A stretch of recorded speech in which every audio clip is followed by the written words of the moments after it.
ദൈവത്തിന് സ്തോത്രം. ഞാൻ മെസ്സേജ് തുടങ്ങുന്നതിന് മുമ്പ് ഞാൻ എഴുതിയൊരു ബുക്ക് പരിചയപ്പെടുത്താം. കുടുംബം ഭൂമിയിലെ സ്വർഗം, ഫാമിലി ഹെവൻ ഓൺ എർത്ത്. അത് 3 ഭാഷയിലുണ്ട്. ഹസ്ബൻഡ് ആൻഡ് വൈഫ് റിലേഷൻഷിപ്പിനെ പറ്റി ഏകദേശം ഒരു ധാരണ എല്ലാവർക്കും കിട്ടിക്കാണുമല്ലോ. ആ പ്രസംഗത്തിലൂടെ നിങ്ങൾക്ക് മനസ്സിലായി കാണും ഞങ്ങളുടെ ജീവിതം എങ്ങനെയാണെന്ന്. ഞങ്ങൾ കഴിഞ്ഞ 36 വർഷമായി കല്യാണം കഴിഞ്ഞിട്ട്. ദൈവത്തിൻ്റെ മഹാകരുണയാൽ ഒരു സിംഗിൾ നൈറ്റ് പോലും പിണങ്ങി കിടക്കേണ്ടി വന്നിട്ടില്ല. ഒരടി ഇതുവരെയും കൊണ്ടിട്ടില്ല. ഈവൻ ഒരു ഷൗട്ട് ചെയ്യുന്ന പോലും ഞാൻ കേട്ടിട്ടില്ല. അതുപോലെ ജോർജ് അച്ഛനൊക്കെ അറിയാം എൻ്റെ സ്വഭാവം. എൻ്റെ അമ്മാച്ചനാണ് പുറകെ ഇരിക്കുന്നത്. ഇത്രയും കുസൃതി പിടിച്ച ഒരെണ്ണത്തെ ഇത്രയും സൗമ്യനായ ഒരെണ്ണത്തിൻ്റെ കൂടെ ദൈവം ഏൽപ്പിച്ചത്. അതുകൊണ്ടായിരിക്കാം സായിച്ചാൻ്റെ സൗമ്യത ഉണ്ടാകാൻ വേണ്ടി സൗമ്യതയില്ലാത്തവരെയാണ് കൂടെ ചേർക്കുന്നത്. ദേഷ്യമുള്ളവരെ ദേഷ്യമില്ലാത്തവരുടെ കൂടെ ചേർക്കും, സ്നേഹമില്ലാത്തവരെ സ്നേഹമുള്ളവരുടെ കൂടെ ചേർക്കും. കർത്താവിനൊന്നും തെറ്റുപറ്റത്തില്ല. കർത്താവ് എപ്പോഴും ഓപ്പോസിറ്റ് സ്വഭാവമുള്ളവരെ തമ്മിൽ ചേർക്കുന്നത് കൊണ്ടാണ് നമ്മളൊക്കെ ഇങ്ങനെ നിന്നു പോകുന്നത്. അതുകൊണ്ട് I M thanking God for him. നല്ലൊരു ഭർത്താവാണ്. അദ്ദേഹവും അങ്ങനെ തന്നെയാണ് പറയുന്നത്, നല്ല ഭാര്യയാണെന്നൊക്കെയാണ്. എനിക്കറിയത്തില്ല. എനിവേ ഞങ്ങൾ എല്ലാം അഡ്ജസ്റ്റ്മെൻറ്റിൽ കുടുംബജീവിതം ഭയങ്കരമായിട്ട് തകർന്നു പോകും. പക്ഷേ അണ്ടർസ്റ്റാൻഡിങ് ഉണ്ടെങ്കിൽ എൻ്റെ ഓരോ പരാജയവും അണ്ടർസ്റ്റാൻഡ് ചെയ്യുന്നു, അദ്ദേഹത്തിൻ്റെ ഓരോ കുറവുകളും ഞാൻ അണ്ടർസ്റ്റാൻഡ് ചെയ്യുന്നു. അങ്ങനെ അണ്ടർസ്റ്റാൻഡിങ്ങിലൂടെ മുമ്പോട്ട് പോവുകയാണെങ്കിൽ കുടുംബജീവിതം ഭയങ്കര സ്മൂത്തായിരിക്കും, ഭയങ്കര ധന്യമായിരിക്കും. ദൈവത്തിൻ്റെ കൃപ കൊണ്ട് ഞാൻ ആ പാരൻറ്റിങ്ങിൻ്റെ ഭാഗത്തിലേക്ക് വേഗം കിടക്കാം. നമുക്ക് ദൈവം തന്ന കുഞ്ഞുങ്ങൾ മലാഖി പ്രവചനത്തിൽ പറഞ്ഞിരിക്കുന്നത് ഹോളി ഓസ്പ്രിങ് എന്നാണ്, വിശുദ്ധ പ്രജ. അപ്പം നമ്മുടെ കയ്യിലേക്ക് ദൈവം നമ്മുടെ മടിയിൽ തന്ന കുഞ്ഞ്, നമ്മൾ പ്രസവിച്ച കുഞ്ഞ് വിശുദ്ധ പ്രജയായിട്ട് ഹോളി ഓഫ്സ്പ്രിങ് ആയിട്ട് നമ്മൾ തിരിച്ച് ദൈവത്തിന് കൊടുക്കണം. അപ്പം ഹോളി ഓഫ്സ്പ്രിങ് ആയിട്ട് നമ്മൾ തിരിച്ച് കൊടുക്കുക എന്ന് പറയുമ്പം ഒത്തിരി സ്ട്രെയിൻ അതിൻ്റെ പുറകിൽ ആവശ്യമാണ്, ഒത്തിരി സാക്രിഫിഷ്യൽ ലൈഫ് അതിൻ്റെ പുറകിൽ ആവശ്യമാണ്. മാതാവും പിതാവും ഒരുപോലെ എഫേർട്ട് എടുത്താലേ ഉള്ളൂ ഒരു കുഞ്ഞിനെ ശരിക്കും ഹോളിയായിട്ട് വളർത്താൻ പറ്റത്തുള്ളൂ. നമുക്കറിയാം ഇപ്പോഴത്തെ ഈ US ഈ സാഹചര്യത്തിൽ, അല്ലെങ്കിൽ ഇപ്പം ഭയങ്കര ബിസി ആയിട്ടുള്ളൊരു വേൾഡിലാണ് നമ്മൾ. US മാത്രമല്ല, അമേരിക്ക മാത്രമല്ല, ഇന്ത്യയിലും മറ്റെല്ലാ സ്ഥലങ്ങളിലും ഭയങ്കര സ്ട്രെസ്സുള്ളൊരു ജോലി എന്നാന്ന് ചോദിച്ചാൽ കുഞ്ഞുങ്ങളെ വളർത്തുക. ബാക്കിയൊക്കെ നമ്മൾ പെയ്ഡായിരിക്കും, നമുക്ക് ശമ്പളം കിട്ടും. അതിനുവേണ്ടി നമ്മൾ എത്ര ഉറക്കളയ്ക്കാനും തയ്യാറാണ്, എത്ര എഫേർട്ട് എടുക്കാനും തയ്യാറാണ്. അതിനുവേണ്ടി നമ്മൾ എന്തെല്ലാം മാറ്റി വെക്കാനും തയ്യാറാണ്, ജോലിക്ക് വേണ്ടിയും കാശ് കിട്ടാൻ വേണ്ടിയും. പക്ഷേ ഈ കുഞ്ഞുങ്ങളെ വളർത്തുന്ന കാര്യം പറയുമ്പോൾ മാത്രം എങ്ങോട്ടെങ്കിലും തട്ടിയിട്ടിട്ടങ്ങ് ഓടുക. അത് ചിലപ്പം ഡേ കെയറിലോട്ടായിരിക്കും, ചിലപ്പോൾ അമ്മച്ചി അപ്പച്ചന്മാരുടെ കയ്യിലോട്ടായിരിക്കും, അല്ലെങ്കിൽ ആയമാരുടെ കയ്യിലോട്ടായിരിക്കും. അതൊരു വലിയ സംഭവമൊന്നുമല്ല. അതുങ്ങൾ എങ്ങനെയും വളർന്നു വരുമെന്നുള്ളൊരു ചിന്തയാണ്. പക്ഷേ ശരിക്കും പറഞ്ഞാൽ ശരിക്കും എഫേർട്ട് എടുക്കേണ്ട, വളരെ ടൈം കൊടുക്കേണ്ട, വളരെ സമയമെടുത്ത് വളർത്തേണ്ട ഒരു കാര്യമാണ് കുഞ്ഞുങ്ങളുടെ കാര്യം. കാരണം ബാക്കി നമ്മൾ ഒരു മനുഷ്യൻ സർവ്വലോകവും നേടിയാലും തൻ്റെ പ്രാണനെ അല്ലെങ്കിൽ തൻ്റെ കുടുംബത്തെ നഷ്ടപ്പെടുത്തിയാൽ പിന്നെ നമ്മൾ ഈ ഓടിയതും അധ്വാനിച്ചതും ഒന്നും ഒരു പ്രയോജനമില്ല. ഞാൻ പല കുടുംബജീവിതത്തിലും കണ്ട ഈ കഴിഞ്ഞ ദിവസങ്ങളിലൊക്കെ ഞങ്ങളെ വളരെ വേദനിപ്പിച്ച കാര്യം, അവർ ഒരു വീട് വാങ്ങിക്കുന്നു, അത് കഴിഞ്ഞ് പിന്നെ അടുത്ത വീട് വാങ്ങിക്കുന്നു, ഒരു കാറ് വാങ്ങിക്കുന്നു, അത് പോരാഞ്ഞിട്ട് വേറെ 2 കാറ് വാങ്ങിക്കുന്നു, ഗരാജിൽ ഇടാനിടയില്ല, റോഡും അതിൻ്റെ സ്പേസും കളയുന്നു. ഇതെല്ലാം ചെയ്തിട്ടും മിക്ക വീട്ടുകളിലും ഞങ്ങൾ ചെല്ലുമ്പോൾ അവിടുത്തെ മകൻ അല്ലെ മകൾ ഞങ്ങളോടൊരു വാക്ക് വർത്താനം പോലും പറയുന്നില്ല. ഇവരിങ്ങനെ ഊമം പിടിച്ച് വല്ല ഡിപ്രഷനിലും ആയി പോവുമോ എന്ന് ഞങ്ങൾ ഓർത്ത് പോകുന്നുണ്ട്. പിന്നെ ഇവരെന്തെല്ലാം നേടിയാലും ഇവർ പറയുന്നത് മക്കൾക്ക് വേണ്ടിയാണ്. പക്ഷേ മക്കളുടെ ഭാഗത്തുനിന്ന് നോക്കിയാൽ മക്കൾ പറയും അപ്പനും അമ്മയും ഉണ്ടാക്കി തരുന്ന ഒരു വക ഞങ്ങൾക്ക് വേണ്ട. അപ്പോൾ അവർക്കിതൊന്നും വേണ്ട.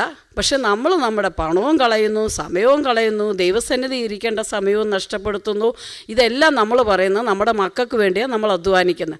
പക്ഷേ അവസാനം മക്കൾ പറയാം നിങ്ങളുടെ ഒന്നും എനിക്ക് വേണ്ട, ഒരു ബെഡ്റൂം ഒരു 1 റൂം ആണെങ്കിലും അവർ സാറ്റിസ്ഫൈഡ്, അവർ തന്നെത്താനെ ഉണ്ടാക്കുന്ന മതി. അപ്പോൾ ഇങ്ങനെ ഒരു ക്ലാഷ് എല്ലാ കുടുംബങ്ങളും ഫേസ് ചെയ്യുന്നതാണ്. അതുകൊണ്ട് ഇനിയെങ്കിലും മനസ്സിലാക്കുക, മക്കൾക്ക് വേണ്ടി ഒന്നും സമ്പാദിക്കാനും പോകണ്ട, മക്കൾക്ക് ഒന്നും ഉണ്ടാക്കി കൊടുക്കാനും പോകണ്ട. ഉള്ള സമയം നമ്മൾ മക്കൾക്ക് കൊടുക്കുക, അവരെ പഥ്യോപദേശത്തിൽ വളർത്തുക, അവരെ കർത്താവിനെ കൊടുക്കുക. യേശു ക്രിസ്തുവിനെ അവർക്ക് കൊടുക്കുന്നതാണ് ഏറ്റവും വലിയ കാര്യം. അവരെ നമ്മൾ എന്തെല്ലാം പഠിപ്പിച്ചു കഴിഞ്ഞാലും യേശു ക്രിസ്തുവിനെ കൊടുത്തില്ലെങ്കിൽ അവരുടെ നിത്യതയും നഷ്ടപ്പെട്ടു പോവും. ഒരു പക്ഷേ നമ്മുടെ നിത്യത നഷ്ടപ്പെട്ടു പോകും. കാരണം നമ്മളിതിനെല്ലാം അങ്ങ് ബിസിയായിട്ട് നമുക്ക് ദൈവസന്നിധിയിൽ ദൈവത്തിൽ നിന്ന് അരുളപ്പാട് പ്രാപിക്കാൻ കഴിയാത്ത ഒരവസ്ഥയായിപ്പോവും. ഞാനിവിടെ പെട്ടെന്ന് പറയാൻ ഉദ്ദേശിക്കുന്നത് യോഹന്നാൻ സ്നാപകൻ്റെ ജനനത്തിൽ ലൂക്കോസിൻ്റെ സുവിശേഷം 1-ാം അധ്യായം 14-ാമത്തെ വാക്യം. യോഹന്നാൻ എന്ന് പേരിടണം നിനക്ക്. ഒന്നാമത്തെ കാര്യം, ഒരു പുത്രൻ അല്ലെങ്കിൽ ഒരു പുത്രി ഉണ്ടാകുമ്പോൾ ഒന്നാമത് സംഭവിക്കുന്നത് സന്തോഷവും ഉല്ലാസവും ഉണ്ടാകും. നമുക്കറിയാം നമ്മുടെയൊക്കെ ജീവിതത്തിൽ കുഞ്ഞുങ്ങളുണ്ടായപ്പോൾ ഏറ്റവും അധികം ആനന്ദിച്ച്, അല്ലെങ്കിൽ അപ്പച്ചന്മാർ അമ്മച്ചിമാർ ഒക്കെ ഗ്രാൻഡ് സൺ ഗ്രാൻഡ് ഡോട്ടറൊക്കെ ഉണ്ടാകുമ്പോൾ ഒത്തിരി സന്തോഷവും ഉല്ലാസവും കൊണ്ടാണ് ഈ കുഞ്ഞുങ്ങൾ ഭൂമിയിലോട്ട് വരുന്നത്. അവർ ഭയങ്കര സന്തോഷമായിരിക്കും നമ്മുടെ ജീവിതത്തിൽ അവരുടെ സാന്നിധ്യം.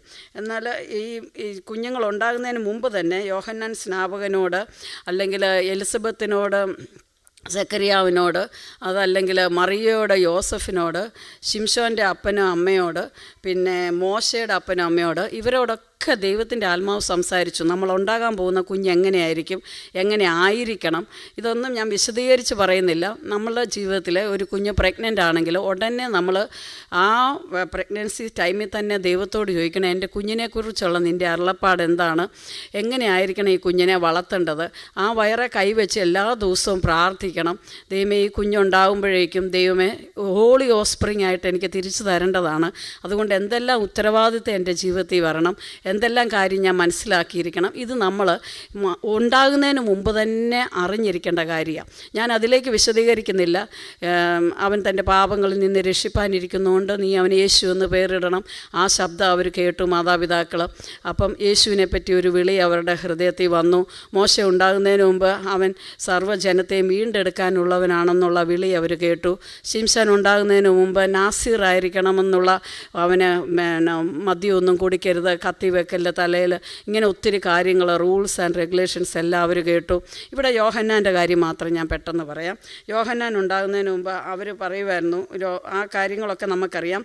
ഒന്നാമത് അവനുണ്ടായപ്പോൾ സന്തോഷവും ഉല്ലാസവും ഉണ്ടായി. നമ്മുടെ കുഞ്ഞുങ്ങളെപ്പോഴും നമ്മുടെ ജീവിതത്തിൽ മനസ്സിലാക്കേണ്ടത് അവർ സ്ട്രെസ് ഇല്ലാതെ വേണം നമ്മുടെ കുടുംബങ്ങളിൽ വളരാൻ. പലപ്പോഴും ഞാൻ മനസ്സിലാക്കിയൊരു കാര്യം, പേരൻസ് ഭയങ്കര പ്രൊവോക്ക് ചെയ്യരുതെന്നാണ് പിതാക്കന്മാരെ പറ്റി പറയുന്നത്. മക്കളെ പ്രൊവോക്ക് ചെയ്യല്ല, അവരെ ഇങ്ങനെ കോപിപ്പിക്കരുത്, അവരിങ്ങനെ സ്ട്രെസ്സ് ഉണ്ടാകാനിടയാകല്ല്. അപ്പം നമ്മൾ പറയും ഇത് ഭയങ്കര ഒരു സ്ട്രെസ്ഫുള്ളായിട്ടുള്ളൊരു ലൈഫല്ലേ, എങ്ങനെയാണ് സ്ട്രെസ്സ് അവോയ്ഡ് ചെയ്യാൻ പറ്റുന്നത്. അപ്പം സ്ട്രെസ്സ് അവോയ്ഡ് ചെയ്യാനുള്ള ഏറ്റവും നല്ല മാർഗം കുഞ്ഞായിരിക്കുമ്പോൾ തന്നെ, ഞാൻ കഴിഞ്ഞ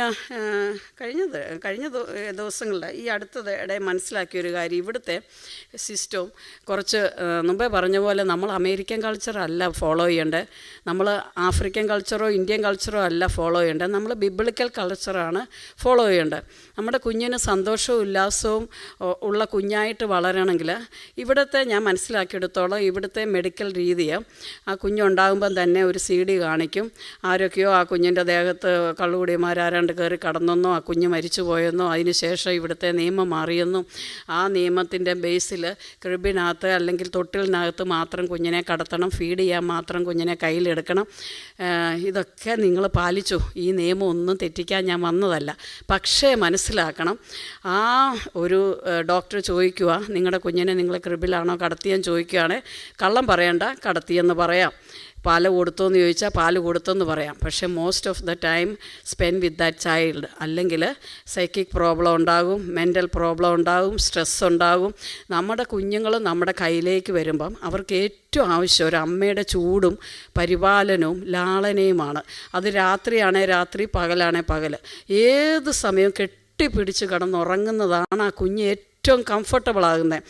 ആ കുഞ്ഞിനെ കരയിപ്പിക്കില്ല ഈ ഒരു കാര്യത്തിൽ. കാരണം ഇങ്ങനെ കരഞ്ഞാൽ ആ കുഞ്ഞിൻ്റെ ആ കുഞ്ഞു പ്രായത്തിൽ തന്നെ, ഒരു സൈക്കോളജിസ്റ്റിനോട് ചോദിച്ചു എപ്പം മുതലാണ് ഞാൻ കുഞ്ഞുങ്ങളെ ഇങ്ങനെ നല്ല ഉപദേശങ്ങൾ കൊടുക്കണ്ടേ. അപ്പം ആ കുഞ്ഞിന് അപ്പോൾ 5 വയസ്സുണ്ട്. അന്നേരം ആ സൈക്കോളജിസ്റ്റ് പറഞ്ഞു, അയ്യോ നിങ്ങൾ 6 വർഷം ലേറ്റായിപ്പോയെന്ന്. എന്ന് പറഞ്ഞാൽ പ്രഗ്നൻ്റ് ആയിരിക്കുമ്പം തന്നെ അതിനെ പഠിപ്പിക്കാൻ തുടങ്ങണം, പാട്ട് പാടിക്കേൽപ്പിക്കണം, കൂടെ കടത്തണം, കൂടെ ഉമ്മ വെക്കണം.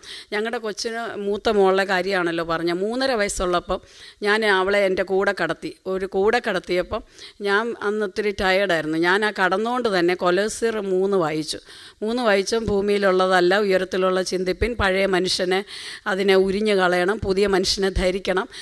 ഞാൻ ഓർത്തേയില്ല ഇവളിങ്ങനെ ഇതുപോലെ ശ്രദ്ധിക്കുന്നുണ്ട്, കാരണം അത്രയും പ്രായമുള്ളല്ലോ. അപ്പം 3.5 വയസ്സുള്ള കൊച്ച് എന്നോട് ചോദിക്കുക, അമ്മ എങ്ങനെയാ പഴയ മനുഷ്യനെ ഉരിഞ്ഞു കളയുന്നത്? അപ്പോഴും ഞാൻ അറിയുന്നത് ഇവൾ ഇത്രയും ശ്രദ്ധിച്ച് കേൾക്കുമായിരുന്നു. ഞാൻ നല്ല ഉറക്കെ വായിച്ചു കൊടുത്തു, ഞാൻ ആ കടന്നുകൊണ്ട് തന്നെ. അപ്പോഴാണ് ഞാൻ പറയുന്നത്, നിങ്ങളുടെ കുഞ്ഞിനെ നിങ്ങൾ കൂടെ കടത്തണം, സ്നേഹിക്കണം, കെട്ടിപ്പിടിക്കണം, ഉമ്മ വെക്കണം, കഥകൾ പറഞ്ഞു കൊടുക്കണം, ദൈവവചനം പറഞ്ഞു കൊടുക്കണം. ഇതിനൊക്കെയുള്ള ഏറ്റവും ബെസ്റ്റ് സമയമാണ് ഉറങ്ങാൻ കിടക്കുമ്പോൾ. ഞങ്ങൾ 3 പേരെയും കൂടെ ഒന്നിച്ച് കടത്തിയിട്ട് മിഷണറിമാരുടെ മുഴുവൻ കഥ പറഞ്ഞ് അവരുടെ ഹൃദയവും മനസ്സും എല്ലാം അങ്ങ് ബ്രെയിൻ വാഷ് ചെയ്യാൻ നോക്കി. നമ്മൾ കുഞ്ഞുങ്ങളെ 5 വയസ്സിന് മുമ്പ് പഠിപ്പിക്കാനുള്ളതെല്ലാം പഠിപ്പിക്കുകയാണെങ്കിൽ അവരെ ഭൂമിയിൽ എവിടെ എടുത്തിട്ടാലും അവർ നശിച്ചു പോകത്തില്ല. ഞാനത് ഗ്യാരൻറ്റി ചെയ്യാം. ആ പ്രായത്തിൽ നമ്മൾ മാറിക്കടന്ന് നമ്മൾ നമ്മുടെ സുഖത്തിന് വേണ്ടി അല്ലെങ്കിൽ നമ്മുടെ പ്രൈവസിക്ക് വേണ്ടി അവരെ ഒഴിവാക്കിയാൽ അവരൊരിക്കൽ നമ്മളെ ഒഴിവാക്കും, ദൈവത്തെ ഒഴിവാക്കും. ഇത് വളരെ സ്ട്രിക്റ്റായിട്ട് ഒരു പക്ഷേ നിങ്ങളുടെ കൾച്ചറിനും നിങ്ങളുടെ സിസ്റ്റത്തിനും എതിരാണെങ്കിൽ ദൈവത്തോട് പ്രാർത്ഥിക്കുക. സായിച്ചാൻ്റെ രാത്രിയിലത്തെ മെസ്സേജ് നോട്ടുണ്ട്, ഈ ലോകത്തോട് അനുരൂപപ്പെടരുത്. അത് പ്രസംഗം വരുന്നതേ ഉള്ളൂ, ഞാൻ അതിൻ്റെ ഒരു വാക്ക് പറയാം. ഈ ലോകത്തിൻ്റെ സിസ്റ്റത്തോട് നമ്മൾ അനുരൂപപ്പെടരുതെന്ന് ആ വാക്കിൻ്റെ അർത്ഥം. ഈ ലോകത്തിൻ്റെ പാറ്റേണോട്, ഈ ലോകത്തിൻ്റെ സിസ്റ്റത്തോട്. അപ്പോൾ ഈ ലോകത്തിൻ്റെ ഒരു സിസ്റ്റമായിരിക്കും കുഞ്ഞിനെ കൂടെ കടത്തരുതെന്ന്, പക്ഷേ അതിനോട് നിങ്ങൾ അനുരൂപപ്പെടരുത്. കർത്താവ് എന്താ പറഞ്ഞേ? കർത്താവ് പറഞ്ഞത് ചെയ്യുക. കർത്താവ് ആ കുഞ്ഞുങ്ങളെ അടുത്ത് വരുത്താനും സ്നേഹിക്കാനും ലാളിക്കാനുമാണ് പറഞ്ഞത്. അത് നമ്മൾ അനുസരിക്കണം. അതുപോലെ തന്നെ ഈ 3.5 വയസ്സുള്ള കൊച്ചിനോട് ഇതെല്ലാം പറഞ്ഞു. അപ്പോൾ അവൾ പതുക്കെ കരയാൻ തുടങ്ങി. അപ്പോഴും ഞാൻ ഓർത്ത് ഇത് ഇത്രയും സീരിയസ് കാര്യമാണോ? അപ്പോൾ അവൾ എന്നോട് ചോദിച്ചു, പഴയ മനുഷ്യനെ എങ്ങനെ ഉരിഞ്ഞു കളയുന്നത്? അപ്പോൾ ഞാനൊരു ഉദാഹരണം പറഞ്ഞു. മോളെ, ഈ 3-4 വയസ്സുള്ള കൊച്ചുങ്ങൾ എപ്പോഴും മണ്ണിലൊക്കെ കളിക്കും നമ്മുടെ നാട്ടിൽ. എന്നിട്ട് 4 മണി വരെ കളിയൊക്കെ കഴിയുമ്പോൾ നമ്മൾ അവർക്കൊരു ബാത്ത് കൊടുക്കും, കുളിപ്പിച്ച് കഴിഞ്ഞാൽ പഴയ ഉടുപ്പ് എടുത്ത് ഒരിക്കലും ഇടിയിപ്പിക്കത്തില്ല. നല്ല ഒരു ഫ്രഷായിട്ട് എന്ന് പറഞ്ഞാൽ പുത്തൻ ഉടുപ്പെന്നല്ല, നല്ല അലക്കി തേച്ച ഒരു ഉടുപ്പെടുത്ത് കുഞ്ഞുങ്ങളെ ഇടിയിപ്പിക്കും. മോളെ, അതുപോലെ നമ്മൾ ഇത്രയും നേരം വൃത്തികേടായിട്ടും ഡേർട്ടി ആയിട്ടുള്ള ആ ഉടുപ്പ് നമ്മളൊരു ബാസ്ക്കറ്റിലോട്ടിടും, നാളെ അതിനെ നനയ്ക്കാൻ വേണ്ടി എടുക്കും. പക്ഷേ നമ്മളിങ്ങനെ പുതിയ മനുഷ്യനെ, ഇതുപോലെയാണ് പിശാചാണ് നമ്മൾ ജനിക്കുമ്പോൾ മുതൽ നമ്മൾ വെയർ ചെയ്തിരിക്കുന്നത്, നമ്മൾ ധരിച്ചിരിക്കുന്നത്. ആ പിശാചിനെ നമ്മൾ നമ്മുടെ ദേഷ്യം, നമ്മുടെ വഴക്ക്, കുഞ്ഞു കാര്യങ്ങളൊക്കെ, ഞാൻ കൊച്ചുങ്ങൾ എന്തൊക്കെ പാപം ചെയ്യുമോ അതൊക്കെ പറഞ്ഞു കൊടുത്തിട്ട് പറഞ്ഞു, അപ്പം നമ്മൾ അമ്മച്ചിയോട് പിണങ്ങത്തില്ലേ, കൂട്ടുകാരോട് പിണങ്ങത്തില്ലേ, അതെല്ലാം പാപമാണ്. അതിനെ നമ്മൾ ഉരിഞ്ഞു കളയണം. Skip of the old man and put on the new മാൻ. അത് പറഞ്ഞു കൊടുത്തു. അവളപ്പോൾ കരയുകയും അനുദപിക്കുകയും ഒക്കെ ചെയ്യാൻ തുടങ്ങി. അപ്പം അപ്പോഴത്തേക്ക് തന്നെ നല്ല ഉറക്കെ കരച്ചിലായി. സായിച്ചാൻ അന്ന് വീട്ടിലില്ലായിരുന്നു. അമ്മച്ചി ഓടി വന്നിട്ട് ചോദിച്ചു, സായിച്ചാൻ്റെ അമ്മച്ചി ചോദിച്ചു, നീ കൊച്ചിനെ രാത്രി തല്ലിയത് എന്തിനാ അവൾ ഇത്രയും കരയുന്നത്? അപ്പം ഞാൻ പറഞ്ഞു, ഞാൻ തല്ലിയൊന്നുമില്ല, ഞാൻ ബൈബിൾ വായിച്ചപ്പോൾ അവൾ പാപബോധം വന്ന് കരയുന്നതാണ് എന്ന് പറഞ്ഞു. അന്നേരം അവൾ പറഞ്ഞു, അമ്മച്ചി അമ്മ തല്ലിയൊന്നുമില്ല, അമ്മച്ചി എന്നോട് ക്ഷമിക്കണം, ഒത്തിരി തെറ്റ് ഞാൻ ചെയ്തെന്നൊക്കെ പറയുക. അന്നേരം എനിക്ക് മനസ്സിലായ 3.5 years ഉള്ളൊരു കുഞ്ഞിന് ഇത്രയും പാപബോധവും റിപ്പൻറ്റൻസും ഉണ്ടാകാമെങ്കിൽ നമ്മൾ സൺഡേ സ്കൂൾ ടീച്ചേഴ്സ് ഇവിടെ ഇരിപ്പുണ്ട്, പേരൻസ് ഇരിപ്പുണ്ട്, നമുക്കൊക്കെ ഈ കാര്യങ്ങൾ നമ്മുടെ കൊച്ചുമക്കളോട് പറഞ്ഞു കൊടുക്കാം. ഇങ്ങനെ ചെറിയ കാര്യങ്ങളിലൂടെ അവരെ യേശുവിലേക്ക് നയിക്കാം. അങ്ങനെ പുതിയ മനുഷ്യനായ യേശു ക്രിസ്തുവിനെ ധരിക്കണമെങ്കിൽ ഒരു വാഷ് ആവശ്യമാണ്. അതാണ് യേശു ക്രിസ്തു നമുക്ക് വേണ്ടി കാൽവറി ക്രൂശിൽ മരിച്ചതും. ആ രക്തം കൊണ്ട് നമ്മൾ ശുദ്ധീകരിക്കപ്പെട്ട് കഴിയുമ്പോൾ യേശു എന്ന പുതിയ മനുഷ്യനെ ധരിക്കും. യേശു എന്ന പുതിയ മനുഷ്യനെ ധരിച്ചു കഴിയുമ്പം നമ്മളെ കാണുന്നവരെല്ലാം യേശുവിനെ കാണും. എത്ര സിമ്പിളാണ്. നിങ്ങൾക്ക് ഈ ഗോസ്പൽ മറ്റുള്ളവരോടും പറയാം, കുഞ്ഞുങ്ങളോട് മാത്രമല്ല. ഇതൊരു ഗോസ്പലാണ്, ഇത് ചെറിയൊരു കാര്യം.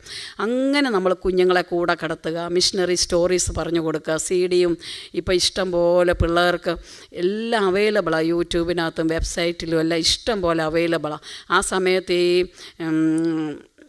എല്ലാ സമയത്തും ബേബി ജോണും പിന്നെ ഒത്തിരി സൈറ്റ്സ് ഉണ്ടല്ലോ കുഞ്ഞുങ്ങളുടെ, അത് തന്നെ വെക്കാതെ കൊച്ചു പാട്ടുകളും ഇംഗ്ലീഷ് സ്റ്റോറീസ്, അവർക്ക് മനസ്സിലാകുന്ന കാർട്ടൂണും ഒക്കെ വെച്ച് കൊടുക്കുക. അവരുടെ ഹൃദയത്തിലെ, അവരുടെ ബ്രെയിനിനെ മുഴുവൻ യേശു ക്രിസ്തുവിനെയും കൊണ്ട് അങ്ങ് നിറയ്ക്കുക. അവരുടെ മനസ്സ് മുഴുവൻ യേശുവിനെ കൊണ്ട് നിറയ്ക്കുക. അങ്ങനെ യേശു നിറഞ്ഞു കഴിയുമ്പോൾ അവർ ഈ ഫസ്റ്റ് സ്റ്റാൻഡേർഡ്, സെക്കൻഡ് സ്റ്റാൻഡേർഡൊക്കെ പോകാൻ തുടങ്ങുമ്പോഴേക്കും അവർ യേശു ഉള്ള കുഞ്ഞായിട്ട് സ്കൂളിൽ ചെല്ലും. അപ്പോൾ അവർക്ക് മനസ്സിലാവും മറ്റു കുട്ടികളും ഞാനും തമ്മിലൊരു ഡിഫറൻസ് ഉണ്ടെന്നും ആ ഡിഫറൻസ് യേശുവാണ് എന്നെ സ്പെഷ്യലാക്കുന്നതെന്നും അവർ മനസ്സിലാക്കും. രണ്ടാമത് യോഹന്നാനെ പറ്റി അങ്ങനെ സന്തോഷവും ഉല്ലാസവും ഉണ്ടാകണമെങ്കിൽ നമ്മൾ അവർക്ക് സന്തോഷവും ഉല്ലാസവും കൊടുക്കണം. കുഞ്ഞായിരിക്കുമ്പോഴേ സ്ട്രെസ്സും കൊടുത്ത് കരയിപ്പിച്ചും വേദനിപ്പിച്ചും അവർ തന്നെ കടന്നോളും. ഈ ലോകത്തിലെ ഡോക്ടേഴ്സും സിസ്റ്റവും ഒക്കെ അങ്ങനെയാണ് പറയുന്നത്. അങ്ങനെ അങ്ങനല്ല, ഒരിക്കലും അങ്ങനല്ല. മാക്സിമം ഇനിയും പകലാണേലും വല്യപ്പച്ചനും വല്യമ്മച്ചിമാരും ഇവിടെ ഇരിക്കുന്ന മിക്കവരും നിങ്ങളങ്ങ് കെട്ടിപ്പിടിക്കുക കൊച്ചിനെ കുറേയേറെ നേരം, സ്നേഹിക്കുക, ചുംബിക്കുക, ഉമ്മ കൊടുക്കുക, ലാളിക്കുക. എങ്കിൽ മാത്രമേ അവരുടെ ഹൃദയം ഹെൽത്തി ആകത്തുള്ളൂ, അവരുടെ മനസ്സ് ഹെൽത്തി ആകത്തുള്ളൂ. അല്ലെങ്കിൽ അല്ല അവർ ഈ കുറേ മുട്ടയും പാലും തിന്ന് വണ്ണം വെക്കുന്നതല്ലാതെ അവരുടെ സ്പിരിറ്റ് ഹെൽത്തി ആകത്തില്ല, അവരുടെ മൈൻഡും ഹെൽത്തി ആകത്തില്ല. രണ്ടാമത്തെ, കർത്താവിൻ്റെ സന്നിധിയിൽ അവർ വലിയവരാകും. നമ്മുടെ മക്കളെല്ലാവരും കർത്താവിൻ്റെ സന്നിധിയിൽ വലിയവരായിരിക്കണം എന്നതായിരിക്കണം നമ്മുടെ പ്രാർത്ഥന. അവർ ഈ ലോകത്തിൽ എന്തെങ്കിലും നേടിയെന്നോ ലോകത്തിൽ വലിയ വലിയ ആൾക്കാരായെന്നോ അല്ല, കർത്താവിൻ്റെ സന്നിധിയിൽ അവർ വലിയവരാണോ അതിനുവേണ്ടി നമ്മൾ ഒത്തിരി സാക്രിഫൈസ് ചെയ്യണം. ഞാനൊരു ചെറിയ ഉദാഹരണം പറയാം. ഒരു ദിവസം എൻ്റെ യൂട്രസിൻ്റെ സർജറി കഴിഞ്ഞു. ഓവറിയിലെ സിസ്റ്റം അങ്ങ് പഴുത്ത് അങ്ങ് ബേസ്റ്റ് ആകാറായി. അപ്പം സയാൻ ഒരു മിഷൻ ട്രിപ്പിലോട്ട് പോകായിരുന്നു. ഫോൺ വിളിച്ചപ്പം ഞങ്ങളുടെ ഡോക്ടർ ജോഷുവാച്ചൻ ഇന്നത്തെ ചിന്താവിഷയം എഴുതുന്ന മലയാള മനോരമയിലെ സൺഡേസിൽ ഇന്നത്തെ ചിന്താവിഷയം എഴുതിക്കൊണ്ടിരുന്ന ജോഷുവാച്ചൻ്റെ മോള് ഡോക്ടർ രേണു പറഞ്ഞു, സായിച്ചാൻ അങ്ങ് പൊക്കോട്ടെ, കാരണം മിഷൻ ട്രിപ്പല്ലേ, ഒരിക്കലും മുടക്കണ്ട. ജെസ്സിക്ക് എന്തുമാത്രം ചർച്ച് മെമ്പേഴ്സുണ്ട്, ഞങ്ങളുണ്ട്, ഒന്നും വിഷമിക്കേണ്ട എന്നെല്ലാം പറഞ്ഞു. പക്ഷേ രാത്രിയിൽ ഇതങ്ങ് വല്ലാതെ പഴുത്തു. ബ്ലാഡറിലോട്ടും കിഡ്നിയിലോട്ടും ഒട്ടിപ്പോയി. ഞാനൊരുമാതിരി മരണത്തിൻ്റെ വക്കത്തോളം എത്തി. അങ്ങനെ ഇരിക്കുമ്പോൾ ഈ സർജറി ചെയ്തത് ഗിന്നസ് ബുക്ക് റെക്കോർഡർ ഡോക്ടർ ഹഫീസാണ്. അദ്ദേഹം ലോകത്തിൽ ഏറ്റവും കൂടുതൽ ലാപ്രോസ്കോപ്പി സർജറി ചെയ്യുന്ന മനുഷ്യനാണ്. അദ്ദേഹം അത് ചെയ്തുകൊണ്ടിരിക്കുമ്പോൾ ഡോക്ടറോട് ചോദിക്കുക, ഇത് പടച്ചോൻ്റെ കൃപയുള്ളൊരു കൊച്ചാണല്ലോ, ഇതാരാ ഇത്? അപ്പം ഡോക്ടർ പറഞ്ഞു, ഇത് പടച്ചോൻ്റെ കൊച്ച് തന്നെയാണ്. എന്നാ സാറേ വിഷയം എന്നാ? അല്ല, ഇത് ലാപ്രോസ്കോപ്പി സർജറി അല്ലായിരുന്നെങ്കിൽ ഈ കൊച്ച് തീർച്ചയായിട്ടും മരിച്ചു പോയേനെ. കാരണം ഇത് ബ്ലാഡറിലോട്ടും കിഡ്നിയിലോട്ടും കൂടെ ഇതിൻ്റെ ഓവറി അങ്ങ് ഒട്ടിപ്പോയി. അപ്പം നമ്മൾ ഈ ലാപ്രോസ്കോപ്പി ആയതുകൊണ്ട് വരച്ചാൽ മതിയല്ലോ, അത് ക്ലീനായിട്ട് അങ്ങ് ആ സർജറി നടക്കും. നമ്മളിത് ഓപ്പൺ ആക്കിയായിരുന്നെങ്കിൽ ഈ ഒട്ടിപ്പോയതിനെ കത്തി അങ്ങോട്ട് മുറിക്കുമ്പോൾ ഇതെല്ലാം കൂടെ കീറിപ്പോവും. അപ്പോൾ അത് പടച്ചോൻ്റെ കൃപയുള്ള കൊച്ചാന്ന് പറഞ്ഞു. അത് കഴിഞ്ഞ് എനിക്കാണെങ്കിൽ അനസ്തേഷ്യ തന്നാൽ ഒരിക്കലും മയങ്ങത്തില്ല, അങ്ങനത്തെ ഒരു സ്വഭാവമുണ്ട്. എത്ര മാക്സിമം തന്നിട്ടും പോകത്തില്ല. സർജറി അങ്ങോട്ട് കഴിഞ്ഞു, പോസ്റ്റ് ഓപ്പറേറ്റീവിലോട്ട് അങ്ങോട്ട് കൊണ്ടുവരികയും എൻ്റെ അനസ്തേഷ്യ ഞാനങ്ങ് ബോധം വന്നു. പിറ്റേ ദിവസം 24 hours അതിവേദന. അപ്പോൾ രാത്രിയിൽ ഒരു സംഭവം ഉണ്ടായി. ഈ സർജറിയുടെ രാത്രി ദൈവം എന്നോടൊന്ന് ആർഗ്യൂ ചെയ്യാൻ തുടങ്ങി. കുറേ കാര്യങ്ങൾ ചോദിച്ചു. നിൻ്റെ മക്കൾ നിൻ്റെ ഇടത്തും വലത്തും നിൽക്കണം എന്നാണ് നിൻ്റെ വലിയ ആഗ്രഹം അല്ലേ? ഞാൻ കുടിച്ച പാനപാത്രം നിനക്ക് കുടിക്കാൻ പറ്റുമോ? ആ ഇടിമക്കളുടെ അമ്മ വന്ന് ചോദിച്ചതുപോലെ എൻ്റെ മക്കൾ നിൻ്റെ ഇടത്തും വലത്തും നിൽക്കണം. അതാണ് എല്ലാ അമ്മമാരുടെ ആഗ്രഹം. എൻ്റെ മക്കൾ ഇടത്തും വലത്തും പറഞ്ഞാൽ കർത്താവിൻ്റെ ഇടത്തും വലത്തും ഇരിക്കുന്നുള്ള അർത്ഥത്തിലല്ല, എൻ്റെ മക്കൾ ദൈവത്തിൻ്റെ സന്നിധി കാണണം. അതെല്ലാ മാതാപിതാക്കളുടെയും, സ്പിരിച്വലായ എല്ലാ മാതാപിതാക്കളുടെ ആഗ്രഹമാണ്. ഞാനും അതുപോലൊരു ആഗ്രഹിച്ചു. അപ്പോൾ കർത്താവ് ചോദിക്കുക, ഞാൻ കുടിച്ച പാനപാത്രം നിനക്ക് കുടിക്കാൻ പറ്റുമോ? അപ്പോൾ ഞാൻ പറഞ്ഞു, കർത്താവ് കുടിച്ച പാനപാത്രം എങ്ങനെ കുടിക്കുന്നത്? പിന്നെ ഒരു ചക്കലം വല്ലതും ഒന്ന് കുടിക്കാൻ, ഏറ്റവും വല്ലതും ഒന്ന് തൊടാം. ആ അറ്റം തൊട്ടതാ ഞാൻ ഈ 24 മണിക്കൂർ അനസ്തേഷ്യ ഇല്ലാതെ അനുഭവിച്ച പെയിന്.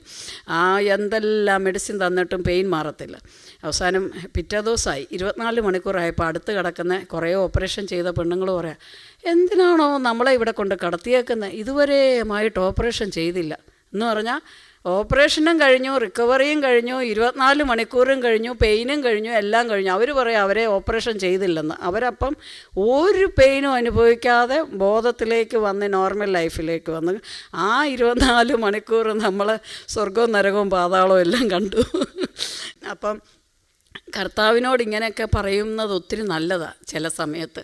കാരണം അങ്ങനെയെങ്കിലും കർത്താവ് ഒരു പെയിൻ അനുഭവിച്ചുകൊണ്ട് പിള്ളേരപ്പുറത്തും ഇപ്പുറത്തും ഇരിക്കുന്നുള്ള അർത്ഥത്തിലല്ല ഞാൻ പറഞ്ഞത്. മാതാപിതാക്കൾ ഒത്തിരി കാര്യങ്ങളിൽ അവരുടെ ഒത്തിരി ഇഷ്ടങ്ങൾ മാറ്റി വെക്കണം. നമ്മൾ മൊബൈലും കണ്ട് ടി വിയും കണ്ട് നമ്മൾ ഇൻ്റർനെറ്റ് നോക്കി ഫുൾ ടൈം ഇരുന്നാൽ എന്ത് കണ്ടാണ് നമ്മുടെ മക്കൾ കർത്താവിനെ അറിയുന്നത്? അവരുടെ മുമ്പിൽ നമ്മൾ റോൾ മോഡലായിരിക്കണം. നമുക്കിഷ്ടമുള്ള കാര്യങ്ങളെയൊക്കെ നമ്മൾ ത്യജിക്കണം, നമ്മൾ വേണ്ടെന്ന് വെക്കണം. ഗെയിം, നമ്മൾ റീമേക്കിങ്, നമ്മൾ വെറുതെ ഉള്ള ചാറ്റ്, വെറുതെ ഉള്ള ആവശ്യമില്ലാത്ത ഫോണ് വിളി, എന്തൊക്കെ കാര്യങ്ങൾ നമുക്ക് അവോയ്ഡ് ചെയ്യാൻ പറ്റുമോ അതെല്ലാം അവോയ്ഡ് ചെയ്തിട്ട് കാര്യമായിട്ട് കർത്താവിനെ കൊടുക്കാൻ നോക്കണം.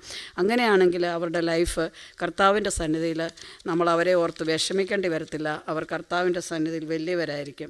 പിന്നെ ദൂതൻ പറയുവാണ്, വീഞ്ഞും മദ്യവും കുടിക്കൽ, അമ്മയുടെ ഗർഭത്തിൽ വെച്ച് കൊച്ചു തന്നെ പരിശുദ്ധാത്മാവ് കൊണ്ട് നിറയും.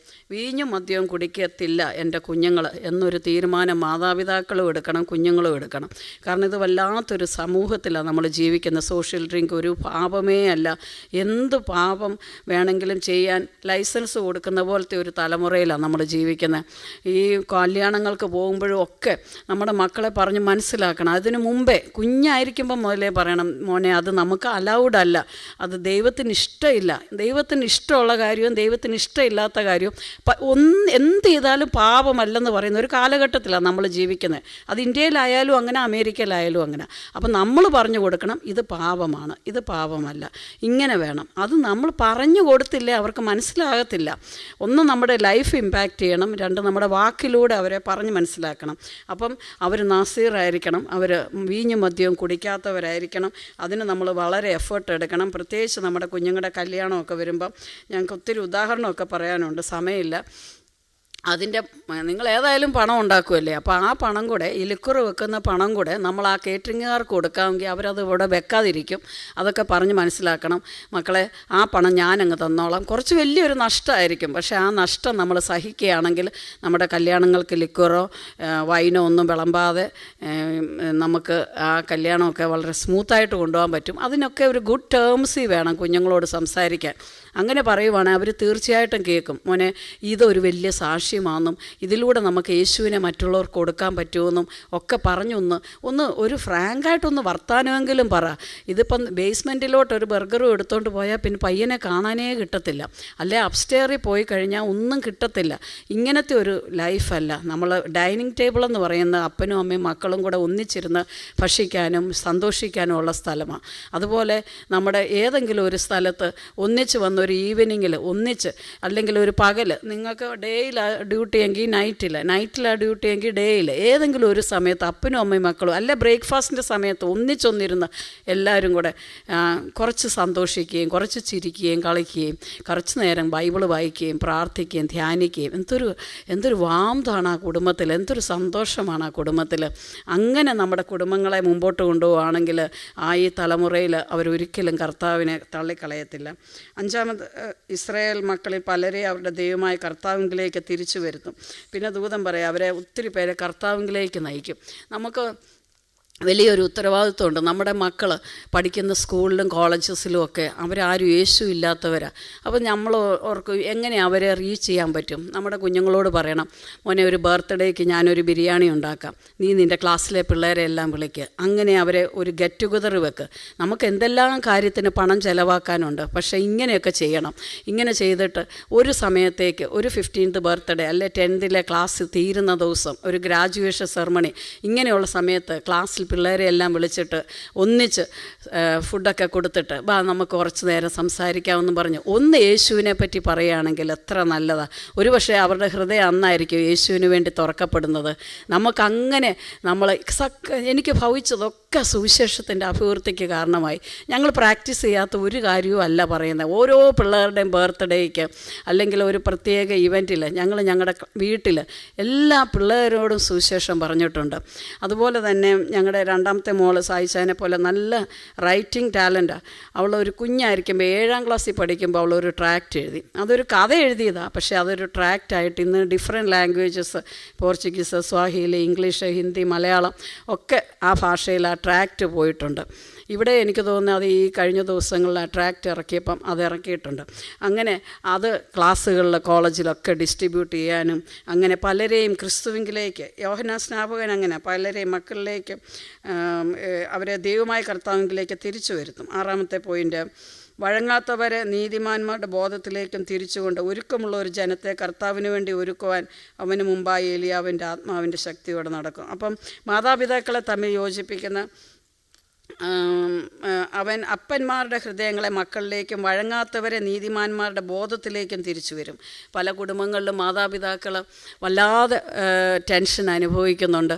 പക്ഷേ ഈ കുഞ്ഞുങ്ങൾ മുഖാന്തരം അവരെ ഒന്നാക്കാൻ ഇങ്ങനെ നമ്മൾ വളർത്തിവിട്ടാൽ അവർ പറയും, ആഹാ അമ്മയാണോ ഞങ്ങളെ ഇങ്ങനെയൊക്കെ പഠിപ്പിച്ചത്, നിങ്ങളിങ്ങനെ മാറി നിൽക്കുകയാണോ എന്നൊക്കെ പറഞ്ഞ് അവർ നമ്മളെ ഒന്നാക്കാൻ വേണ്ടി അവരെ ദൈവം മുഖാന്തരമാക്കും. ഇതിൻ്റെ എല്ലാം ബേസിക്ക് നമ്മൾ ചെറുപ്പത്തിലെ അവർക്ക് യേശുവിനെ കൊടുക്കണം എന്നതാണ്. ചെറുപ്പത്തിലെ യേശുവിനെ കൊടുക്കണം എന്നുള്ളതിൻ്റെ ഏറ്റവും പ്രധാനപ്പെട്ട ഒരു വാക്യമാണ് ആവർത്തന പുസ്തകം 6-ാം അധ്യായം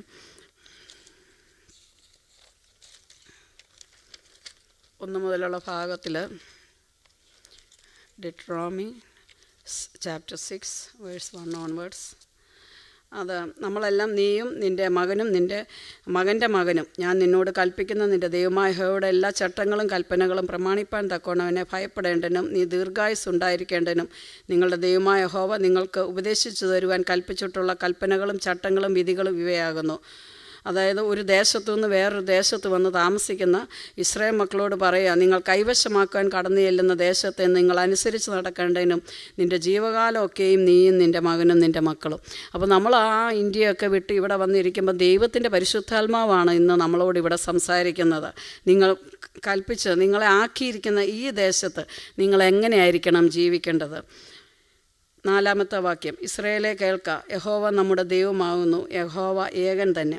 നമ്മൾ ആദ്യം തന്നെ മനസ്സിലാക്കേണ്ട ഒരു കാര്യം, ഈ ക്ഷേമ എന്ന് പറഞ്ഞാൽ എല്ലാ ദിവസവും അവരിനി എത്ര എഫേർട്ട് എടുത്താലും, എനിക്ക് തോന്നുന്നത് യഹൂദന്മാരും അങ്ങനെ തന്നെയാണ്. അതുകൊണ്ടാണല്ലോ ശന്ദ്രക്ക് മേശക്ക് അഭയന്തനോഹോ ഒക്കെ അന്യദേശത്ത് ചെല്ലുമ്പോഴും അവർ ആ സത്യത്തിന് വേണ്ടി നിന്നതിൻ്റെ കാരണം അവരുടെ കുഞ്ഞുങ്ങൾ ആയിരിക്കുമ്പോൾ തന്നെ ഈ ക്ഷേമ അവരുടെ ഹൃദയത്തിൽ അങ്ങ് തറച്ചു ചെന്നു. ഇതുപോലെ നമ്മുടെ ജീവിതത്തിൽ, നമ്മുടെ കുഞ്ഞുങ്ങളുടെ ജീവിതത്തിൽ നമ്മൾ എല്ലാ സമയവും, അവിടെ എഴുതിയിരിക്കുന്നത് ഇങ്ങനെയാണ്, ഏകദൈവത്തിൻ്റെ കാര്യം ഞാൻ പിന്നെ പറയാം, ഉപദേശിച്ച് നീ വീട്ടിലിരിക്കുമ്പോഴും വഴി നടക്കുമ്പോഴും കിടക്കുമ്പോഴും എഴുന്നേൽക്കുമ്പോഴും അവയെക്കുറിച്ച് സംസാരിക്കണം. അവയെ അടയാളമായി നിൻ്റെ കൈമേൽ കെട്ടണം. അവ നിൻ്റെ കണ്ണുകൾക്ക് മധ്യേ പട്ടമായിരിക്കണം. അവയെ നിൻ്റെ വീടിൻ്റെ കട്ടളക്കമേലും പടിവാതിൽ മേലും എഴുതണം. അപ്പം ഈ കുഞ്ഞുങ്ങളെ ഇത് ഉപദേശിച്ച് കൊടുക്കേണ്ടത് എപ്പോഴൊക്കെയാണെന്നറിയോ? കിടക്കുമ്പോൾ, എഴുന്നേൽക്കുമ്പോൾ എപ്പോഴും സംസാരിക്കണം. അടയാളമായി കൈമേൽ കെട്ടണം. ഏത് സമയം ഇത് ഒരു അൺസീസിങ് ഫെലോഷിപ്പ് പോലെ ഈ വചനം നമ്മൾ പറഞ്ഞു കൊടുക്കുക. കുറേ മനപ്പാഠം പഠിപ്പിക്കുന്ന കാര്യം മാത്രമല്ല, കൂട്ടുകാരനെ നിന്നെ പോലെ തന്നെ സ്നേഹിക്കണം, യേശു പറഞ്ഞ കാര്യങ്ങൾ കൽപ്പനകളൊക്കെ പഠിപ്പിക്കണം. യേശു പറഞ്ഞ മത്തായി 5, 6, 7, പിന്നെ യോഹന്നാൻ 14, 15, 16, 17 ഇതൊക്കെ നമ്മുടെ ജീവിതത്തിലെ ആപ്തവാക്യങ്ങളായി മാറണം. അങ്ങനെ യേശു പറഞ്ഞ കാര്യങ്ങൾ, ഉപദേശങ്ങൾ നമ്മൾ വീട്ടിൽ പഠിപ്പിക്കുമ്പം നല്ല മൂല്യബോധമുള്ള കുഞ്ഞുങ്ങളായിട്ട് നമ്മുടെ കുഞ്ഞുങ്ങൾ വളർന്നു വരും. അതുകൊണ്ട് ഇതൊക്കെ പഠിപ്പിക്കേണ്ടത് നമ്മുടെ വീട്ടിലാണ്. അത് കഴിഞ്ഞിട്ട് ഇവിടെ പറയുക, ഇസ്രായേലേ കേൾക്ക, യഹോവ നമ്മുടെ ദൈവമാകുന്നു, യഹോവ ഏകൻ തന്നെ. നമ്മുടെ ജീവിതത്തിൽ നമ്മൾ ശ്രദ്ധിക്കേണ്ട ഒരു കാര്യമാണ്, ഞാനല്ലാതെ അന്യ ദൈവം നിനക്കുണ്ടാകരുത്, ഒരു വിഗ്രഹം ഉണ്ടാകരുത്. അപ്പം നമ്മൾ ഓർക്കും, അയ്യോ ഞാനൊക്കെ പെന്തക്കോസ്തുകാരാണല്ലോ, നമ്മുടെ വീട്ടിൽ വിഗ്രഹമൊന്നും ഇല്ലല്ലോ, നമുക്കൊരു കുഴപ്പവും ഇല്ലല്ലോ, ഞങ്ങളാരും വിഗ്രഹത്തെ ഒന്നും അല്ലല്ലോ സേവിക്കുന്നത്. പക്ഷെ നമ്മൾ മനസ്സിലാക്കണം, നമ്മുടെ വീട്ടിലൊക്കെ ഒത്തിരി വിഗ്രഹങ്ങൾ അവിടെ ഇവിടെ മൂലയിലെല്ലാം ഇരിപ്പുണ്ട്. അതിനെല്ലാം ഇന്ന് പകൽക്കാലം പൊടി തട്ടി പൊട്ടിച്ച് കളയണം. കുറേ വിഗ്രഹങ്ങൾ, അതിൻ്റെ പേര് പറയാം. ഈ സരസ്വതി എന്ന് പറയുന്ന വിഗ്രഹം വിദ്യ. നമ്മൾ പറയും എഴുന്നേൽക്കുമ്പോൾ മുതൽ പടിയടാ അത് പഠിക്കുക ഇത് പഠിക്കുക, അങ്ങനെ അങ്ങ് എപ്പോഴും ഈ വീട്ടിൽ പഠിത്തത്തിൻ്റെ കാര്യം മാത്രം കേൾക്കുകയാണ്. നമ്മുടെ വീട്ടിലെ ദൈവം സരസ്വതിയാണ്. അപ്പം അതിനെ ഇന്നങ്ങ് പൊട്ടിക്കണം. എപ്പോഴും ഈ പഠിക്കുന്ന കാര്യം പറയാതെ ദൈവവചനം പകർന്നു കൊടുക്കുകയും ദൈവവചനം പറഞ്ഞു കൊടുക്കുകയൊക്കെ ചെയ്ത് ആത്മീയരായിട്ട് അവരെ വളർത്തുന്ന ഒരു അറ്റ്മോസ്ഫിയർ നമ്മുടെ വീട്ടിലുണ്ടാകണം. ഞങ്ങളുടെ വീട്ടിലാണെങ്കിൽ ഈ പൈസ ഇല്ലാഞ്ഞിട്ടൊന്നും അല്ല കേട്ടോ, ആരും ടി വി വാങ്ങിക്കാൻ പൈസയൊന്നും തരണ്ട. ഞങ്ങളുടെ വീട്ടിൽ ടി വി ഇല്ലായിരുന്നു. എന്നിട്ട് കമ്പ്യൂട്ടർ ഇഷ്ടം പോലെ, ലാപ്ടോപ്പ്, അന്ന് ഡെസ്ക്ടോപ്പാണ്, അതിങ്ങനെ ഒരു കമ്പ്യൂട്ടർ റൂമെന്നാണ് പറയുന്നത് തന്നെ, ഓരോരുത്തർക്കും കൊടുത്തിട്ട് അവത്തി മുഴുവൻ CDs ആണ് ഇട്ടുകൊണ്ടിരുന്നത്. ഇന്നാണ് ഫ്ലാഷ് ഡ്രൈവൊക്കെ വന്നത്. CD ഇട്ട് കൊടുത്തിട്ട് പഠിക്കാൻ പറയും. എന്താ മിഷണറിമാരുടെ കഥകൾ, എങ്ങനെയാണ് ഹഡ്സൺ ടൈലർ ചൈനയിൽ പോയത്, എങ്ങനെയാണ് ജിമ്മലിയിട്ട് മരിക്കുന്നത്, ഈ കഥ മുഴുവൻ അങ്ങ് കുത്തി നിറച്ച് ദാനിയേലിൻ്റെയും മോശയുടെയും എല്ലാം ജീവിതം അങ്ങോട്ട് ഇട്ട് കൊടുത്തു. അങ്ങനെ അവരത് അത് പിന്നെ രാത്രി, ഇതെല്ലാം പകൽ, രാത്രിയാകുമ്പോഴോ 3ഉം കൂടെ കൂടും. എന്നിട്ട് ഏറ്റവും വലിയ പിക്ചർ ബൈബിളുണ്ടല്ലോ, ഇപ്പോഴും ഉണ്ടത്. അത് അതിൻ്റെ ആദ്യത്തെ പേജ് മുതൽ അവസാനത്തെ പേജ് വരെ ബൈബിളങ്ങ് കീറും. അത് ഒരു ടേം കഴിയുമ്പം പോലെ പഠിപ്പിച്ച് വിട്ട് കഴിഞ്ഞാൽ പിന്നെ ഈ പിള്ളേർ ഒരിക്കലും നശിക്കത്തില്ല. നമ്മൾ അവരെ ഒന്നും ഓർത്ത് കരയേണ്ട കാര്യമില്ല. നമ്മൾ ചെയ്യാനുള്ളത് നമ്മൾ ചെയ്യണം. പിന്നെ ഒരു വിഗ്രഹമാണ് ഈ അപ്പോളോ എന്ന് പറഞ്ഞ. ഷുഗർ എത്രയുണ്ട്, പ്രഷർ എത്രയുണ്ട്, കൊളസ്ട്രോൾ എത്രയുണ്ട്, ഇതേ വായിലുള്ളൂ. എല്ലാ ദിവസവും ഷുഗർ നോക്കുക, എല്ലാ ദിവസവും പ്രഷർ നോക്കുക, പിന്നെ ടെൻഷൻ പിടിപ്പിക്കുക. ഇതൊക്കെ അങ്ങ് ദൈവത്തിൻ്റെ കൈ വിട്ടിട്ട് മാന്യമായിട്ട് ഇച്ചിരി അല്പം ഭക്ഷണമൊക്കെ കഴിച്ച് രുചിക്ക് അല്പമൊക്കെ കഴിച്ച് സമാധാനത്തോടെ ജീവിക്കുകയാണെങ്കിൽ ഈ ടെൻഷൻ അങ്ങ് മാറും. നിങ്ങളിത് നോക്കണ്ടെന്നല്ല, വല്ലപ്പോഴും ഒക്കെ നോക്കിയാൽ മതി. എല്ലാ ദിവസവും ഒന്ന് നോക്കി അതനുസരിച്ച് ഫുഡ് അങ്ങോട്ട് ക്രമീകരിക്കുന്നു, ഇങ്ങോട്ട് ക്രമീകരിക്കുന്നു. പിന്നെ നമ്മുടെ ദൈവം അത് നമ്മൾ എന്തിന് കൂടുതൽ ആരാധിക്കുന്നോ, എന്തിന് കൂടുതൽ ഇമ്പോർട്ടൻസ് കൊടുക്കുന്നോ അത് നമ്മുടെ ദൈവമായി മാറും. ഈ അപ്പോളോ വിഗ്രഹത്തെയൊക്കെ ഒന്ന് നമുക്കൊന്ന് ഉടച്ച് കളയാം. പിന്നെ ഈ സൗന്ദര്യത്തിൻ്റെ ദൈവം, നിങ്ങളെൻ്റെ മുഖത്തോട്ട് നോക്കിയിട്ടുണ്ടോ? ഞാനൊന്നും തേക്കുന്നില്ല, പക്ഷേ ഞാൻ നല്ല യങ്ങല്ലേ, നല്ല സുന്ദരിയല്ലേ. അത് ഈ ഒന്നും തേക്കാത്തതുകൊണ്ടാണ്. ഈ പെയിൻ്റ് അടിച്ച് കൊച്ചിലേ വന്നിരുന്നെങ്കിൽ ഇപ്പം എല്ലാം ചുളുങ്ങി നശിച്ച് ആകെപ്പാടെ വിരൂപമായേനെ. അത് ആദ്യം പോലെ ഒരു ജോൺസൺ ബേബി പൗഡർ, കാരണം ഞങ്ങൾക്ക് ഈ തുണിക്കടയായിരുന്നു ജോൺസൻ്റെ പ്രോഡക്റ്റ് ഞങ്ങളാണ് വിറ്റുകൊണ്ടിരുന്നത്. അന്ന് ആ ജോൺസൺ ബേബി പൗഡർ തേച്ചു, ഇന്നും അത് തന്നെയാണ് തേക്കുന്നത്. എന്ന് പറഞ്ഞാൽ ആ പൗഡറൊന്നല്ല, അത്രയേ ഉള്ളൂ. No makeup at all. അതുകൊണ്ടുണ്ടല്ലോ ഈ വീനസ്, ഈ ദൈവം ഇന്നിവിടെ പൊട്ടണം. കാരണം അവനും നമ്മളെ അങ്ങ് ടൈമെല്ലാം കളഞ്ഞ് അവിടെയും പോയി അതങ്ങ് ബോധറേഷനാവും നമുക്ക്. പിന്നെ നമ്മൾ അങ്ങനെ ചെയ്യുന്നത് ശരിയാണോ, ഇങ്ങനെ ചെയ്യുന്നത് ശരിയാണോ, അതെടുത്തത് ശരിയായോ, ഇതെല്ലാം നമ്മളെ അങ്ങ് അലട്ടുക. ഇതെല്ലാം അലട്ടുമ്പോൾ ഇതെല്ലാം നമ്മുടെ തലമുറയോട് നമ്മൾ ചെയ്യുന്ന ദ്രോഹമാണ്. അപ്പം ഈ സരസ്വതി, അപ്പോളോയും വീനസ്, അപ്പം ഇങ്ങനെയാണ് പറയുന്നത്, ഞാനല്ലാതെ അന്യ ദൈവങ്ങൾ നിനക്കുണ്ടാകരുത്, ഒരു വിഗ്രഹം ഉണ്ടാകരുത്. അതുകൊണ്ട് നമ്മുടെയൊക്കെ വീടുകളിലിരിക്കുന്ന ഈ കൊച്ചു കൊച്ചു വിഗ്രഹങ്ങളും കൊച്ചു കൊച്ചു ചിന്തകളും ചിന്താഗതികളും എല്ലാം ഒന്ന് മാറിപ്പോയിട്ട് യേശു മാത്രം ദൈവം, യേശു മാത്രം കർത്താവ്, ഇസ്രായേലെ കേൾക്കുക, യഹോവ നമ്മുടെ ദൈവമാകുന്നു, യഹോവ ഏകൻ തന്നെ. അപ്പം യേശു എന്ന ഒരൊറ്റ ദൈവം മാത്രം നമ്മളിൽ വാഴുക, നമ്മുടെ കുടുംബത്തിൽ വാഴുക, നമ്മുടെ കുഞ്ഞുങ്ങളിൽ വാഴുക. അപ്പം ഭയങ്കര സന്തോഷമാണ് നമ്മുടെ ജീവിതം. കാരണം യേശു മാത്രം അവിടുത്തെ സംസാരമായി മാറും. വേറെ ഒരു സംസാരം നമ്മൾ ശരിക്കും നമ്മൾ കുഞ്ഞുങ്ങൾ ആത്മീയമായിട്ട് വളർത്തണമെങ്കിൽ നമ്മുടെ വീട് അതിനു വേണ്ടി ഒരുക്കണം. ആ വീട് ഒരുക്കുക എന്ന് പറഞ്ഞാൽ ഇങ്ങനെയൊക്കെയാണ് ഒരുങ്ങുന്നത്. ഈ സംസാരങ്ങൾ നിർത്തുക. മാമോൻ ഒരു വലിയ ദൈവമാണ്. എന്ത് പറഞ്ഞാലും നമുക്ക് എങ്ങനെ ഇനി അടുത്ത പ്രോപ്പർട്ടിയും കൂടെ വാങ്ങിക്കാൻ പറ്റും, അല്ലേ അടുത്ത കാർ ഏറ്റവും ബെസ്റ്റ് ഒരെണ്ണം US ഓടുന്നുണ്ട്, അതെങ്ങനെ കൈക്കലാക്കാൻ പറ്റും. പിന്നെ എത്ര മോർഗയും കൊടുത്തും ജീവിതം എന്തോ ജീവിതമാണ്. ഞാൻ ശരിക്കും ഓർക്കുക, ഇവിടെ ഉള്ളവരുടെ സത്യത്തിൽ സങ്കടം തോന്നും ഇവിടെ നിങ്ങളെയൊക്കെ ഓർക്കുമ്പോൾ. ഞാനൊക്കെ എന്ത് എൻജോയ് ചെയ്താണ് ജീവിക്കുന്നത് ലൈഫ്. കർത്താവേ, ഈ വെക്കേഷൻ എന്ന് പറയുന്ന അതും ഒരു വെക്കേഷനാണ്, അതും ഒരു വല്ലാത്ത വിഗ്രഹമാണ്. ഞാനിവിടെ കണ്ട മറ്റൊരു വിഗ്രഹം അതിപ്പം എൻ്റെ വായി വന്നാൽ കേട്ടോ. അയ്യോ, അതിനു വേണ്ടി എന്ത് ടൈമാണ് ക്രൂസിന് പോവുക, എത്ര $, ചിലവാക്കുന്നത്. എനിക്ക് തോന്നുന്നത് സ്വന്തം അമേരിക്കൻ മൈൻഡെന്ന് പറയുന്ന ഒരു മൈൻഡുണ്ട്. ഞങ്ങൾ ഇന്ത്യക്കാർ പറയുന്നതാണ് കേട്ടോ, നിങ്ങൾ ഇന്ത്യക്കാരല്ലെന്നല്ല, ഞങ്ങൾ ഇന്ത്യക്കാർ ഇങ്ങനെ പറയുന്നത്. അമേരിക്കൻ മൈൻഡെന്ന് പറഞ്ഞൊരു മൈൻഡുണ്ട്.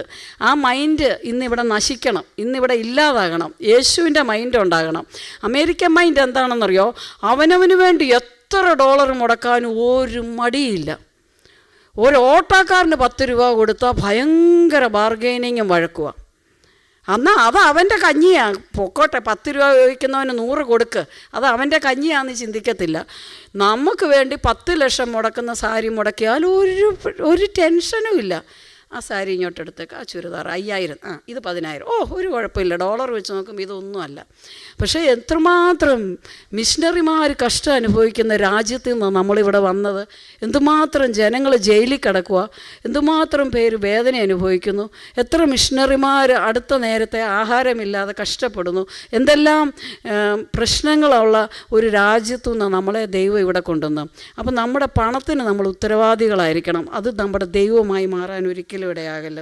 ഇതെല്ലാം കഴിഞ്ഞിട്ടാണ് അവസാനം കർത്താവിനോട് നമ്മൾ പറയണം, കർത്താവേ, നീ അല്ലാതെ എനിക്ക് ഒരു ദൈവവും ഇല്ല, നീ മാത്രം മതി കർത്താവേ.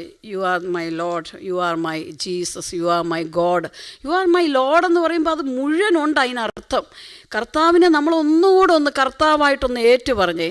കർത്താവെ, ഇന്ന് രാവിലെ എന്നോട് ദൈവമേ നീ എൻ്റെ ഹൃദയത്തെ വന്ന് നീ എന്നിൽ കർത്തൃത്വം നടത്തണേ, നീ എന്നിലൊന്ന് കൺട്രോൾ ചെയ്യണേ കർത്താവെ. എൻ്റെ സ്റ്റിയറിങ് നീ ഒന്ന് പിടിക്കണേ, ഡ്രൈവിംഗ് സീറ്റിൽ നിന്ന് ഞാനൊന്ന് മാറിയിട്ട് നീ ഒന്ന് കയറി ഒന്ന് ഡ്രൈവ് ചെയ്യണേ, എൻ്റെ കുഞ്ഞുങ്ങളെ നീ ഡ്രൈവ് ചെയ്യണേ, എന്നെ നീ ഡ്രൈവ് ചെയ്യണേ.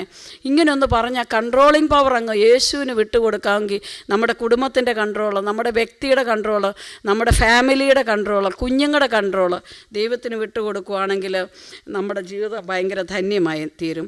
നിൻ്റെ ദൈവമായ യഹോവയെ നീ പൂർണ്ണ ഹൃദയത്തോടും പൂർണ്ണ മനസ്സോടും പൂർണ്ണ ശക്തിയോടും കൂടെ സ്നേഹിക്കണം. ഇത് നമ്മൾ എപ്പോഴും മനസ്സിലാക്കണം. പൂർണ്ണ ഹൃദയത്തോടെ, പൂർണ്ണ മനസ്സോടെ, പൂർണ്ണ ശക്തിയോടെ നമ്മൾ സ്നേഹിക്കണം. നമ്മുടെ ജീവിതം മുഴുവൻ ആ സ്നേഹം കൊണ്ട് നിറയണം. ആ സ്നേഹം നമ്മൾ മറ്റുള്ളവരിലേക്ക് ഒഴുക്കി കൊടുക്കാനിടയാകണം. ഒരൊറ്റ കാര്യം കൂടെ പറഞ്ഞ് ഞാൻ നിർത്താം. ഞാൻ എപ്പോഴും ഈ ഭാഗം പറയാതെ പാരൻറ്റിങ് നിർത്താറില്ല. 1 തീമോത്തിയോസ് 2:15. എന്നാൽ വിശ്വാസത്തിലും സ്നേഹത്തിലും വിശുദ്ധീകരണത്തിലും സുബോധത്തോടെ പാർക്കുന്നെങ്കിൽ അവൾ മക്കളെ പ്രസവിച്ച് രക്ഷ പ്രാപിക്കും. അപ്പോൾ ഈ വാക്യമൊക്കെ ആദ്യം വായിക്കുമ്പോൾ എനിക്ക് എൻ്റെ അർത്ഥം അറിയത്തില്ലായിരുന്നു. ഇങ്ങനെ ജീവിക്കാത്തവരൊക്കെ മക്കളെ പ്രസവിക്കുന്നില്ലേ, ഇങ്ങനെ മക്കളെ പ്രസവിക്കാത്തവരൊക്കെ രക്ഷപ്പെടത്തില്ലേ, ഇങ്ങനെയൊക്കെ വിചാരിച്ച് എൻ്റെ അനിയത്തിക്കാണെങ്കിൽ മക്കളില്ല. അപ്പോൾ ഈ വാക്യത്തിൻ്റെ അർത്ഥം എന്താ കർത്താവ് ഇങ്ങനെ ചോദിക്കുമ്പോഴും കർത്താവ് പഠിപ്പിച്ചതാണ്, നമ്മുടെ ജീവിതത്തിൽ നമ്മുടെ വിശ്വാസം നമ്മൾ പകർന്നു കൊടുക്കണം. അത് പറഞ്ഞു കൊടുക്കാൻ ഒരു 5 വയസ്സ് വരെയൊക്കെ പറ്റും. അതാണല്ലോ ഞാൻ ഇത്രയും നേരം പറഞ്ഞു കൊടുക്കുന്ന കാര്യം. പക്ഷേ ഒരു 5 വയസ്സ് കഴിയുമ്പം ഇത് പറഞ്ഞു കൊടുത്താൽ ഒരു കുഞ്ഞും കേൾക്കത്തില്ല. ഒരു ബോൾ എടുത്ത് എറിയുന്ന പോലെ കുഞ്ഞുങ്ങളെ വളർത്തുന്നത്. ആ റബ്ബർ പന്ത് എടുത്ത് എറിയുകയാണെങ്കിൽ അത് എത്ര ശക്തിയായിട്ട് എറിയുന്നോ അത്രയും ശക്തിയായിട്ട് അത് റീബൗൾ ചെയ്യും. നമ്മൾ എന്തെങ്കിലും പറഞ്ഞു കൊടുത്തുകൊണ്ടിരുന്നിട്ട് നമ്മുടെ ജീവിതത്തിൽ അത് കാണിച്ചില്ലെങ്കിൽ ഇവർ പറയും, ആഹാ അമ്മയുടെ ഈ തലേ തുണിയിടുമ്പോൾ ആത്മീയമുള്ളൂ, അത് എൻ്റെ അടുത്തൊന്നും ഇറക്കണ്ടെന്ന് പറയും. ഇവർ റീബൗൾ ചെയ്യാൻ തുടങ്ങും, ഇവർ നമ്മളെ തിരിച്ചടിക്കാൻ തുടങ്ങും. അത് കേൾക്കാതിരിക്കണമെങ്കിൽ നമ്മൾ നമ്മുടെ ജീവിതം സൂക്ഷിക്കണം. വിശ്വാസം പകർന്നു കൊടുക്കണം. സ്നേഹത്തിലും വിശ്വാസത്തിലും വിശുദ്ധീകരണത്തിലും നമ്മുടെ സ്നേഹം, ആ സ്നേഹം ഡിവോട്ടഡ് ആയിരിക്കണം. ഒന്ന് നമ്മുടെ ഭർത്താവിനോട് മാത്രമുള്ള സ്നേഹം, പിന്നെ യേശുവിനോട് മാത്രമുള്ള സ്നേഹം. ബാക്കി എല്ലാ സ്നേഹവും അത് ഇങ്ങനെ ഡിസ്ട്രാക്റ്റ് ചെയ്ത് പോകല്ല. അതിൻ്റെ രീതിയിൽ മാത്രം ആ സ്നേഹം വിശുദ്ധമായിരിക്കണം.